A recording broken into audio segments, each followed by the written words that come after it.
Hi there, thanks for joining us on a Q&A edition of Space Nuts. My name is Andrew Dunkley, your host. Always good to have your company, and that was Fred's chair.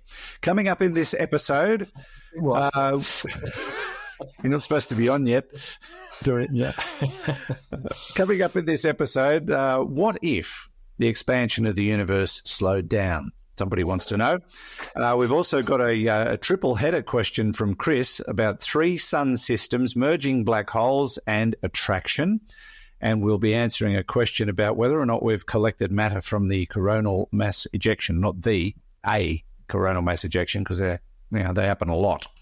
And if we've got time, we'll throw in another one, but we'll work with what we've got in this Q&A edition of Space Nuts. 15 seconds. Guidance is internal. 10, 9. Ignition sequence start. Space Nuts. 5, 4, 3, 2. 1, 2, 3, 4, 5, 5, 4, 3, 2, 1. Space Nuts. Astronauts report it feels good. I didn't realise he was here. He's so quiet. He's Professor Fred Watson. Hello, Fred. Hi, Andrew. I apologise for my creaking chair. Should explain the chair was here, but I wasn't. Well, no, yes. That's not quite true. No. Here it goes again. There it is. Mine doesn't do that, but the microphone arm does. Don't know if you can. Oh. No, it's not doing it now. It's like taking a car to the mechanic. Oh, I've got this noise. No, you haven't. Yeah. No, yeah. Right. I think maybe I'll try a bit of WD-40 or something. Yes, it's good stuff, that. I put it on my breakfast. Now, let's get into some questions. And we've got a few here. I think we'll start off with Dave from the beautiful town of Inverell in northwest New South Wales, which is known for its gems, gem fossicking, very popular up there. Hi, Andrew and Fred. Previously on the show, you've discussed how the universe is expanding faster than the speed of light. Some theories propose this expansion may continue, while others suggest the expansion might eventually slow down. If the latter is correct, could the expansion of the universe slow down to less than the speed of light, therefore allowing light to overtake the edge of the universe? Is this possible, and could light exist outside the universe? Dave from Inverell. I got a feeling you're going to talk about the speed of the expansion of the universe, because it was faster than the speed of light initially, but then it did slow down, didn't it? Yeah, it's a difficult one to discuss this, because when you talk about the expansion of the universe being faster than the speed of light, what do you mean? What you might mean is that 2 objects a certain distance apart are moving away from each other faster than the speed of light, so that one will never see the other, and that's the best way to think of it. You're quite right that we think that during the first 10 to the minus 33 of a second or thereabouts, a tiny length of time at the beginning of the universe, immediately after the Big Bang, we think the expansion was colossal, that the universe changed shape changed size by 10 to the power 50 and 10 to the minus 33 of a second, what we call the inflation period. We always undername things here. And certainly parts of, the universe, bits of the universe would have separated from other bits at faster than the speed of light, which doesn't contravene special relativity, as we've said before, because the universe can do anything it likes. What we know is that things can't travel through the universe faster than the speed of light. So that theory that the universe might collapse in on itself was really knocked on the head in 1998 with the discovery of the accelerated expansion of the universe by my colleague Brian Schmidt here in Australia, and others are overseas in the United States, in fact. So that basically said, no, we don't think the universe is going to collapse anymore. But in a way, we're already in the situation that Chris describes, because the most distant thing we can see, which is the cosmic microwave background radiation, and that is at a distance, effectively of 13.8 billion light years, or a look-back time of 13.8 billion years. That is not receding from us faster than the speed of light. In fact, it's receding from us at the speed of light, and we can still see it. And of course, everything between us and that is stuff that is nearer than the cosmic microwave background radiation. So by definition, all that stuff is not moving at the speed of light. We can see it all. So it's all about horizons, what you can see and what you can't see. And the horizon that really limits our visibility now is the flash of the Big Bang. You're looking so far back in time that you're seeing that wall of radiation. It's now microwave radiation, hence the name, the cosmic microwave background radiation. And it's traveling away from us, yes, at the speed of light. There you go. And he also wanted to know if light could exist outside our universe. That's I guess that's a speculator. Yeah, we really don't know much about the outside of the universe, because universe, by definition, is everything that we can perceive or think about. But yes, there are people who think that ours might be just one of many universes. Maybe we're immersed in a higher dimensional void, which perhaps would have light. It might be more appropriate to think, though, that outside the universe might not have light, but might have gravity. Because I think you and I have talked about this before, the force of gravity compared with the other fundamental forces in the universe, and that's electromagnetic force and the strong and weak nuclear forces, it's hundreds of billions of times weaker. The force of gravity is much, much, much weaker. And some people speculate that that's because it leaks out of our universe, the space between them.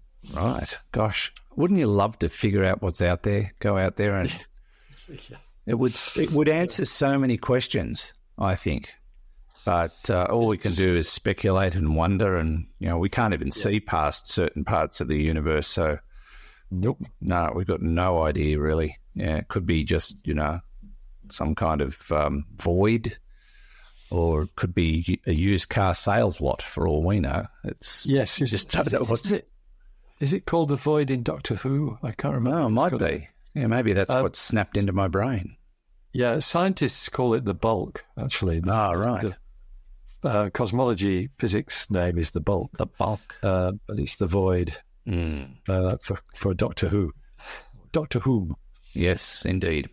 Okay, Dave, thanks for your question. Hope we managed to help you out there. Let's go to our next question. This is a big question. Chris has never asked us a question before, so he's asked basically 8 years' worth of questions in one hit.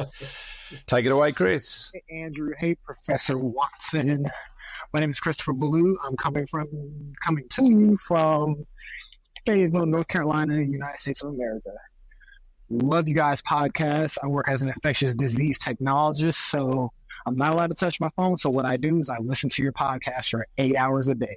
5 days a week, and I love it. I'm not going to change anything. I'm actually speaking to you from the past.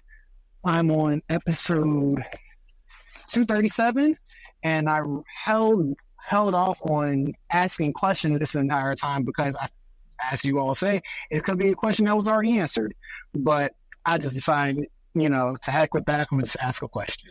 Anyway, moving on. Don't have a lot of time. Don't want to take up your time either. But if there was a planetary system that orbited, there was a planet that orbited 3 suns.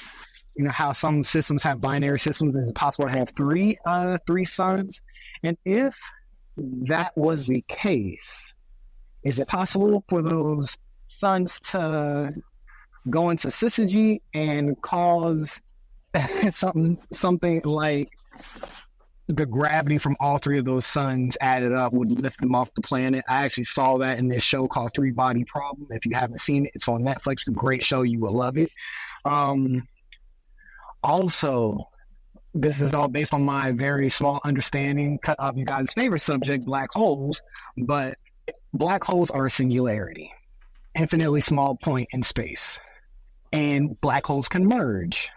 Would those singularities become one singularity, or do they collide? And if they collide, would that be like the Big Bang? Okay, but I just wanted to know that. And last question, I promise. for now.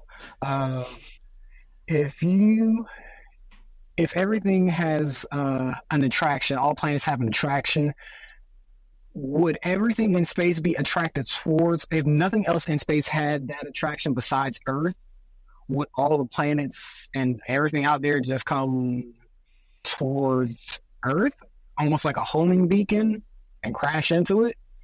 But that's all my questions for now. Like I said, love you guys' podcast. I really appreciate it. It actually urged me to get back into college. I told myself I was never going back, but you guys inspired me to go back, and I do appreciate that. So you guys take it easy, and have a great day. USA signing off. Thank you, Chris. Wow, that was a lot. I was gobsmacked that you went back to college because of us. I'm humbled by that. Fred, what do you think? Yeah, it's great. It's just great to hear, Chris, and good luck with the way it's going, all the studies and everything, and keep up the good work with infectious disease technology. That's a very so he can't touch his phone while he's working, so he listens to us. Yeah, well, oh look, there's a terrible disease. Oh no, that was just Fred. I think you're the one with the terrible disease. I've got yes, super pollination. That's what it's called, super pollination. Yeah, that could be a thing. Now, Chris's questions, 3 different questions. The first one's a triple header in itself. A 3-sun system. What sort of a problem would a planet have orbiting a 3-sun system? And yes, he mentioned the TV series 3-Body Problem, which is based on a book by a Chinese writer. I still haven't finished the first book. It's a trilogy, and I'm struggling with it because it's a difficult read. They've turned it into a fabulous TV show, which is very accurate compared to the book, which I'm pleased to see so far. But yeah, the problem in the TV series is you've got a planet that's trying to evolve, and intelligent life keeps developing, but then being destroyed by the problem of trying to survive in a 3-sun system. It just can't maintain equilibrium, I suppose, would be the way to describe it. Is that a real thing, or are they just making it up? No, I was going to say, because as you know, I haven't watched the 3-Body Problem, but as I was listening to Chris's question there, I thought this would not be stable. A planet orbiting 3 stars, which were themselves orbiting their common centre of mass, almost certainly would be very destructive from a gravitational point of view, that it wouldn't be a stable situation. And so I think Chris's question, his first question, what if they all lined up in what we call syzygy? That would certainly provide an interesting bit of gravitational force on the poor planet. If that was also in syzygy with these 3 stars, you might expect very, very intense gravitational effects, which are caused by one side of the planet getting pulled more than the other. Yeah. So it might, if it was near enough, it might even get spaghettified, like you get when you get too near a black hole. Wow. So yes, really quite damaging, I think. But it's possible it could happen. We've covered stories before of planets both orbiting the individual members of a binary star system, a pair of stars, or the whole thing, and we've commented before, I think, on how unstable some of those orbits must be just because of the conflicting gravitational pulls. Yeah, well, they do portray the issues very well in that TV series, 3-Body Problem. And yes, they do actually have scenes of people being lifted off the ground because of the gravitational effects of the stars that are controlling this planet's fate. Unfortunately, it's very bad for the people. Very bad for the people. I could think it would be, yeah. If you were going to be lifted off the ground, you'd almost certainly get spaghettified, I think. Yeah, it's pretty messed up. Yeah. Chris's next question was about merging black holes. What basically happens? Do they become one? Do they collide? Yes, well, they do. Is it like a mini Big Bang? Well, we know it causes gravitational waves. So, yeah, it does make a hell of a bang that makes this whoop sound. Yeah. So, but just fill in the blanks for us. Boom, boom. So that you're quite right. That's a fairly good impersonation of the sound of a black hole merger captured by LIGO, which is looking at audio frequency, gravitational waves, and then playing them through a loudspeaker. And you get the whoop, where it sort of merges together. And that bit at the end is where the black holes actually merge. So they do combine into one single black hole of actually a bit less than twice the mass of the individual ones, because some of that mass is lost as energy going into the gravitational waves, which are very energy hungry, and that's because space is so rigid. It's like space tax. Yes, yeah, that's right. You can't have a merger without paying the tax department. Paying the tax, the gravitational tax. So what happens is not a mini Big Bang. It's quite sedate, actually. It is as I explained, the frequency of the gravitational waves goes up because these things are spinning ever closer together, and then they merge, and there is something called the ring down that occurs afterwards. And I think that's just the sort of vibration of the space around it as it settles back down to not having any kind of gravitational waves passing through it. So the ring down is the end of the end of the process, the end of the collision. But it's a downward energy thing rather than an upward energy thing, which a Big Bang would be. Okay. Finally, I just wanted to sort of metaphorically describe that then. So two merging black holes would be more like Fred and Ginger rather than Donald and Camilla. Yeah, probably. Yeah. All right. Fair enough. They, in fact, Fred and Ginger is probably a good analogue because there's a lot of spinning involved. Yes. Dance cheek to cheek. Yes. Attraction. Yes, well, there you were, just what we've been talking about. So it's hard to imagine how the Earth could attract things without the other things attracting Earth, because it's a mutual process, is gravitation. You can't switch it off just for one object and not the others. But yes, if the Earth was the only gravitating body in the solar system and everything else had no gravity at all, it probably would collect everything else. We'd have been in a similar situation to merging black holes. We'd just end up with one giant planet of some kind. It would be that would be a bit of a mess too. Yes. I think it would, yes. So, yes, Chris, that would happen. All right. Great to hear from you, Chris. Enjoy your infectious diseases and college. Just don't put the two together. Wouldn't be pretty. But thanks for sending a question in. Thanks for supporting Space Nuts. Roger, you're loud and clear here also. Space Nuts. One final question, Fred. This one comes from Lee, who is in Canada.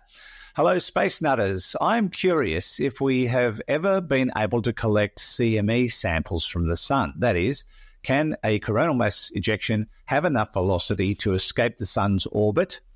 I expect it would cool down significantly and possibly arrive at Earth as any other asteroid.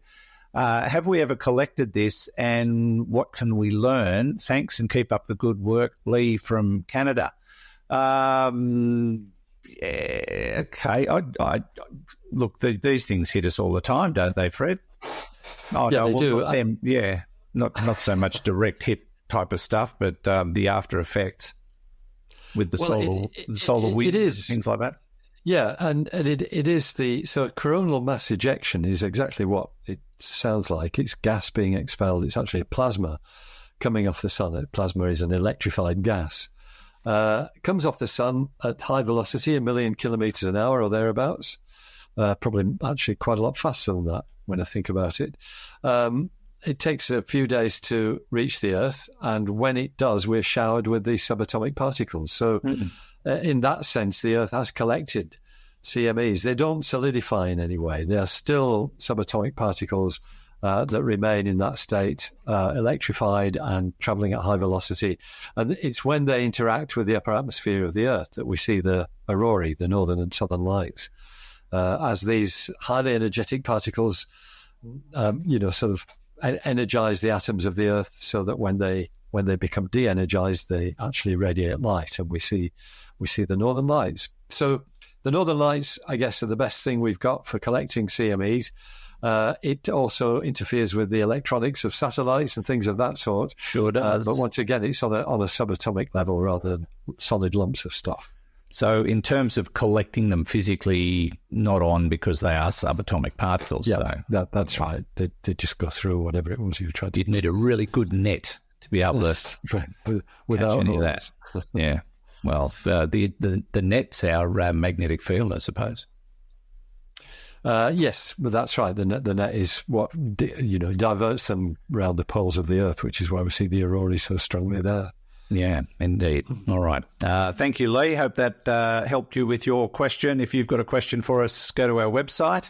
It's a new look website. I didn't realise that till Hugh told me. But yeah, it's just slightly changed in design. So you can visit spacenutspodcast.com or spacenuts.io. Send us text or audio questions through the AMA link. And don't forget to leave reviews about the Space Nuts podcast. We always love to hear about what you think. Reviews through whatever platform you use. And Fred, thank you very much. Always a pleasure. It's always a pleasure talking to you too, Andrew. Thank you. Oh, you're the first person that's ever said that. Thank you, Fred. I'll see you next time. Yeah, sounds good. And thanks to Hugh in the studio for being quiet and not bothering us. And from me, Andrew Dunkley, thanks for your company. We'll see you very soon on another episode of Space Nuts. Bye-bye. Space Nuts. You've been listening to the Space Nuts podcast. Mission complete, Houston. Available at Apple Podcasts, Spotify, iHeartRadio, or your favorite podcast player. You can also stream on demand at Bytes.com. This has been another quality podcast production from Bytes.com.